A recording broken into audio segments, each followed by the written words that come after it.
Hello' বন্ধু বান্ধৱীসকল, আমাৰ পৃথিৱীখন বহুতো ৰহস্যময়ী বস্তুৰে ভৰপূৰ, যিবোৰৰ ৰহস্য মানুহে এতিয়াও ভেদ কৰিব পৰা নাই। কিন্তু পৃথিৱীখনৰ সকলো ৰহস্য ভেদ কৰিব নোৱাৰিলেও মানুহ কেৱল ইয়াতে সীমাবদ্ধ হৈ থকা নাই। মানুহে মহাকাশ, সাগৰ আদি সকলোতে ৰহস্যময়ী বস্তুৰ ৰহস্য ভেদ কৰিবলৈ চেষ্টা কৰি আছে। আজিৰ এই ভিডিঅ'টোত আমি কথা পাতিম মহাকাশৰ এক ৰহস্যময়ী ঘটনাৰ বিষয়ে, যিটোৰ ৰহস্য আমেৰিকাৰ স্পেচ এজেন্সি নাছাই ভেদ কৰিবলৈ সক্ষম হৈছে। হেল্ল' বন্ধু বান্ধৱীসকল, নমস্কাৰ। ইনিচিয়েট আছাম চেনেলটোলৈ আপোনাক স্বাগতম। নাছাই প্ৰতিদিনে মহাকাশৰ ৰহস্য ভেদ কৰিবলৈ চেষ্টা কৰি আহিছে। অৱশ্যে এই ক্ষেত্ৰত ভাৰতৰ স্পেচ এজেন্সি ইছৰো পিছ পৰি থকা নাই।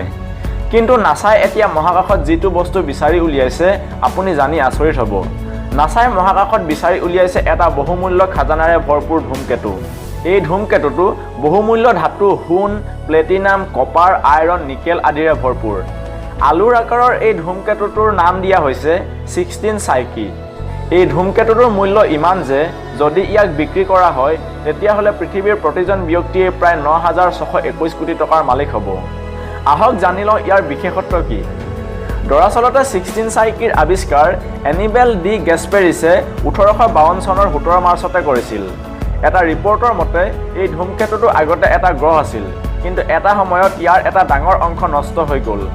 এই ধূমকেতুটো মঙ্গল আৰু বৃহস্পতি গ্ৰহৰ মাজত অৱস্থিত। দুৰ্লভ ধাতুৰে গঠিত ধূমকেতুটোৰ ব্যাস 226 কিলোমিটাৰ। সূৰ্যৰ এটা পাক ঘূৰিবলৈ ইয়াক সময় লাগে 5 বছৰ। কি হ'ব যদি ইয়াক পৃথিৱীলৈ অনা হয়? ইয়াৰ মূল্যৰ পৰাটো অনুমান কৰিব পৰা হয় ই সমগ্ৰ পৃথিৱীৰে অভাৱ পূৰাব পাৰিব।